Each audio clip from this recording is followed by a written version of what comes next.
Welcome to Ammie and Jen's Sofa Talk. And today we're talking about homelessness, especially in the East Riding. Now, we're joined by Ian, who was homeless for 3 months in 2010, and he's going to talk about his experience of being homeless and how he managed to get back on his feet after being homeless. Hi, Ian. Hi.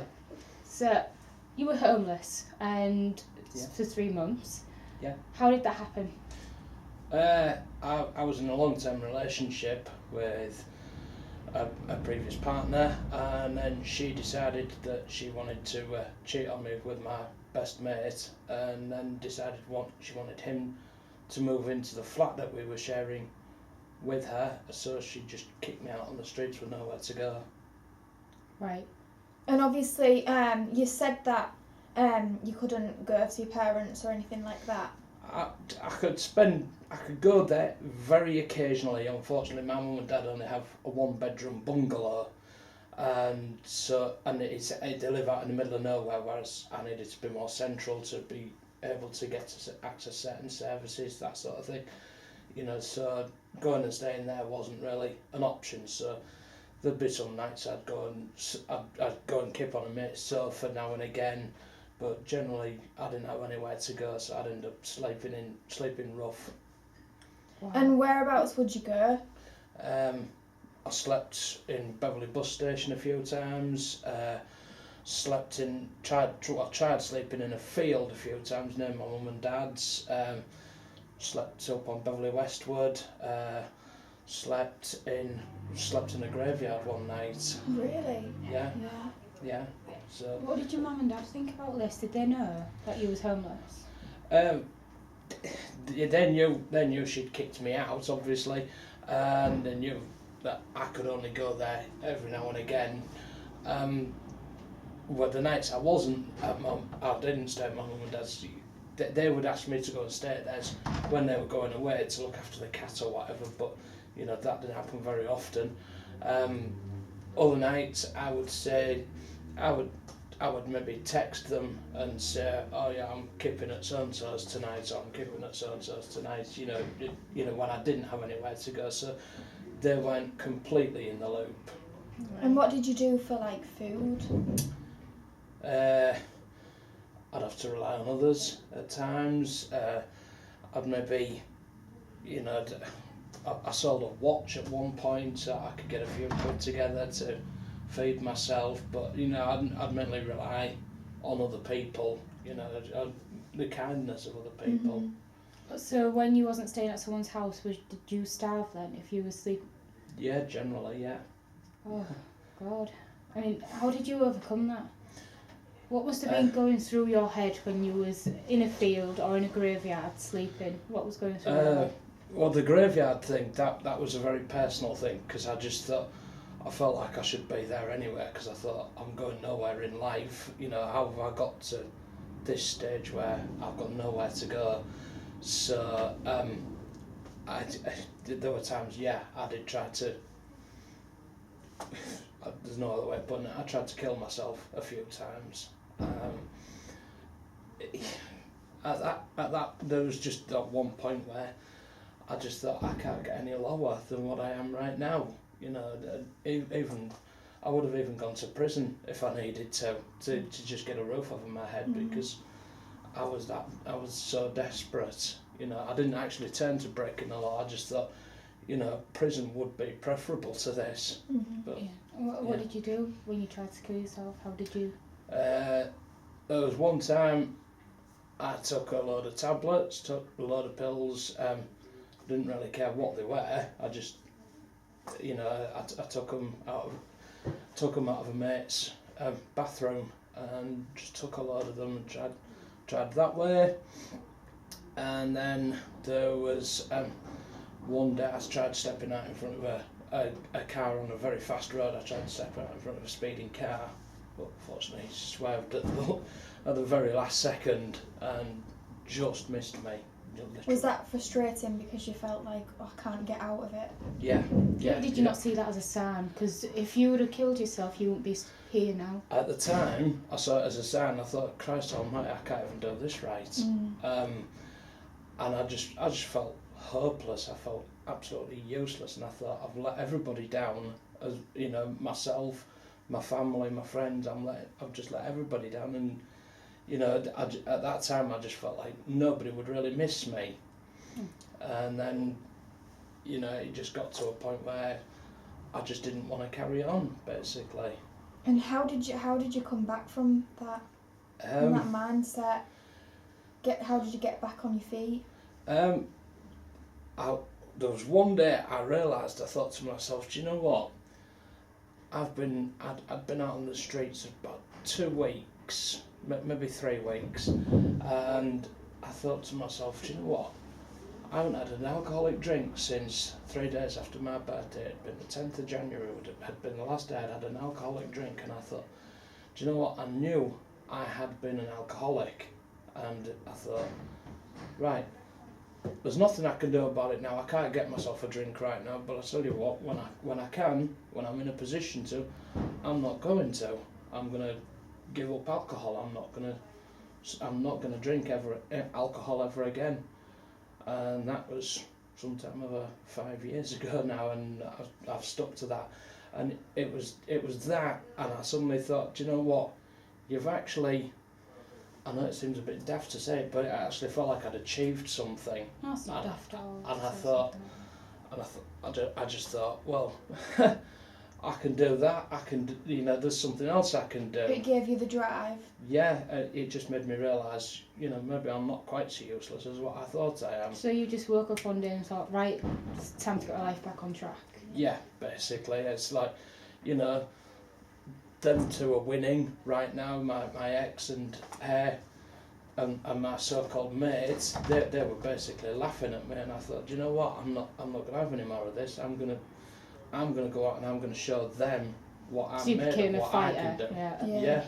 That's basically. Yeah. That's about the size of it. So I kept setting little targets, you know, like, oh, I will, you know, because I'd become rather filthy and unkempt because I'd had nowhere to go. So I thought, right, I'm gonna go down to my mum and dad's. I'm gonna clean myself up, and I'm gonna, you know, stuff like that. Or I'm gonna Little milestones. Yeah, you set little targets, and then you just think, right, well, I've achieved that. So what's the next thing I'm gonna do? And you know, when you after a little while you look back and you think, well, I've achieved that and that and that. I can go and do the next thing. Mm-hmm. You know, so. And that's how it came about. That's just how I thought, you know, I can do so much better than this, and that's what pushed me on. That's what drove me towards achieving the sort of goals that I was setting myself. And obviously, you're a playwright now. How did that come into it? I got into a flat eventually, and then I got myself a job. Just a bit less than a year later, I got myself a full-time job, and basically, when I'd first got into the flat, I bumped into an old mate, and he said he was going to Hull Truck one afternoon. I said, "Do you mind if I tag along?" You know, because I thought I'll try and forget about my problems. And he said, "Yeah, fine, come on." And we went down, and I enjoyed myself, and I just forgot about everything that I'd been through and about everything that I was still going through, because when I got into the flat, it was still far from rosy. Mm-hmm. And then I became a bit more regular visitor at Hull Truck, and then I got a job as a security guard, and then the story broke about Hull Truck Theatre having real financial trouble. They were in dire financial trouble, and they were asking for people to donate money. So I said, right, I'll go and donate some money, because Hull Truck was there for me when I needed somebody, and gave me something else to concentrate on. So now they need help. They help me. Now I can help them. Yeah, so that's incredible. So I just went and I pledged £25 every month out of my wages to just keep it afloat, and I steadily increased it as, you know, I got more and more work and I was earning more and more money. And after a short while, the literary manager who was there at the time, Nick Lane, said, "Why don't you come on our playwright course?" Because he knew I had an interest in writing. I thought, all right, I'll go on it. And so I went on the course, and to cut a long story short, the first time I went on the course, I could only go for a couple of nights, and then work took over. But then I went back a few months later and I did the full course, and at the end of that, they said, write as a 10-15 minute play, and we'll stick it on stage. Oh, right, okay.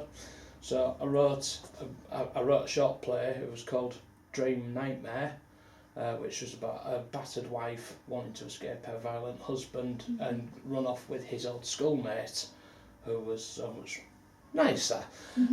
And so then it just went from there, basically. That's how the playwriting came about.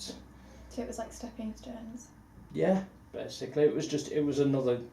It was carrying on what I'd done before. It was another goal to set myself. All right, I want to become a published writer. So that's how I went about it. Yeah. We did some research about homelessness, and it's actually gone up over 50% since 2010 in the UK. A lot of people have slept rough. It was about 2,000. It was like, yeah, it was about 2,700 or something like that. Increased from 2010, so the year that you were homeless. What do you think about that? I'm disgusted, because this is the 21st century. There is absolutely no way in the world that anybody in a developed country should be homeless. Exactly. That everybody should have the right to have a roof over their head, however it happens. That nobody should have to sleep in a shop doorway or in a gutter or wherever. Or a graveyard. Yeah, or a graveyard. Yeah, it's shocking, isn't it? How many people that you see are homeless, especially when it's in the UK as well. It's not exactly warm on the night time. It's freezing. No. I mean, how did you even keep yourself warm? Did you just... I was just freezing. It was just cold? Yeah, absolutely. I was absolutely freezing. There were some nights that I would just be sat. I'd be curled up in a ball, and I'd be literally shivering.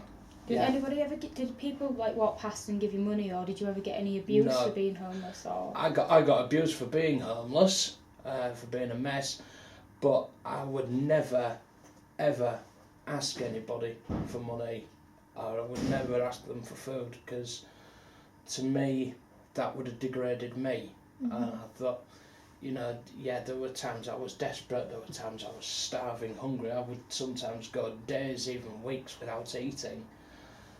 But I would not, after a while, when I set this new resolve, I thought, I'm not going to give in, and I'm not going to go begging to people, because that's just not me. So when it got worse, by the sounds of it, when everything got worse for you, you actually got stronger through it? Yeah, I suppose I did, yeah. I mean, they say what don't kill you makes you stronger. So, exactly. Yeah, it definitely, it was very eye-opening, it was very scary, but it was also it's made me who I am today. Does it make you appreciate your life? Yes. more? Oh, yeah. When you've been at a low like that, you absolutely reevaluate everything. I've had one near-death experience in 2005 and then homelessness in 2010, and they make you reevaluate everything. They really do. Yeah. Appreciate every day as it comes. Yeah, definitely. I like to think I'm quite a positive person, and I mean, I've had 2 or 3 people call me an inspiration. I don't see how I'm an inspiration, but certainly... Well, you were an inspiration because you kept going, you didn't give up, even though you did try. There's a reason it didn't work. I suppose. Because you're supposed to be here, and this was what you were supposed to do. I suppose so, possibly, yeah. It's So a nice way to look at it, certainly. And plus, you're not afraid to tell people what you went through, you're not afraid to tell people about your story. I mean, I do take a bit of pride out of what I've achieved, everything that I've achieved since then. Because, a few months ago, I saw my ex, who chucked me out on the streets with her latest bloke, and she was jabbering on at him, oh no, we can't afford to do that, my benefits won't stretch that far. And I thought to myself, do you know what? 5 years ago, that was me getting that lecture. Mhm. And I knew how he felt. And I just thought, oh, thank God for that. Yeah, at least you're not that guy anymore. That's it. Yeah. Yeah, I do what I want, when I want, and how I want these days, you know, within reason, obviously, but, you know, I live on my own, you know, which that brings a whole new angle because of I've been on my own for a lot of years now, you know, so being on my own in a flat, it's certainly a new angle as opposed to being on my own on the street, certainly. But yeah, so I've learnt from it, I've moved on, and now I'm trying to achieve my next goal with doing the degree that we're all doing. So, if you had any advice to give to someone who could be watching this now who's homeless or who's feeling very, very low about themselves, who want to give up, what would you say? Don't ever give up. Don't ever give up. No matter how bad your situation, you know, I've been there, and it don't matter how bad your situation, there is somebody inside you that doesn't want your situation to be like that, and you just got to get that person to come out, and you've got to just not ever give up. Just, it's hard. I won't say it's easy, because it definitely isn't. It's very hard, but ultimately it's absolutely worth it, because I look back now over the last 5 years and I don't even recognise my life now, and I don't recognise myself hardly. So, you know, just don't ever give up, basically, and you know, just access whatever services you can, you know, that can help, you know, because at the end of the day, they're there to help. You know, I had that pride where I wouldn't ask strangers on the street to give me food or money, but I would go and I would access services like, well, there's one service that's closed down in the cutbacks called welfare support. I went and asked them for help. Or the soup kitchens as well, isn't there? Yeah, just go and get help wherever you can, because it's all doable. It might not seem like it, but it is all very doable. You can get into a better situation. That's what they're there for, isn't it? They're there to help you, so just... Yeah, absolutely. Yeah, absolutely, yeah. Okay. Thanks, Ian. Okay. Thanks for being on the show today, Ian. So if you have been affected by Ian's story, you can also call a helpline, or you can just find someone who will help you, because there's help everywhere, and there are people that just there are want to people help out you. there who will give you a helping hand and help you get back on The Wilson Centre in East Yorkshire in Hull to go to. So you're not alone, and there's many other people like you out there. Thanks for watching the show tonight, guys. Thank you. Bye. Cheers.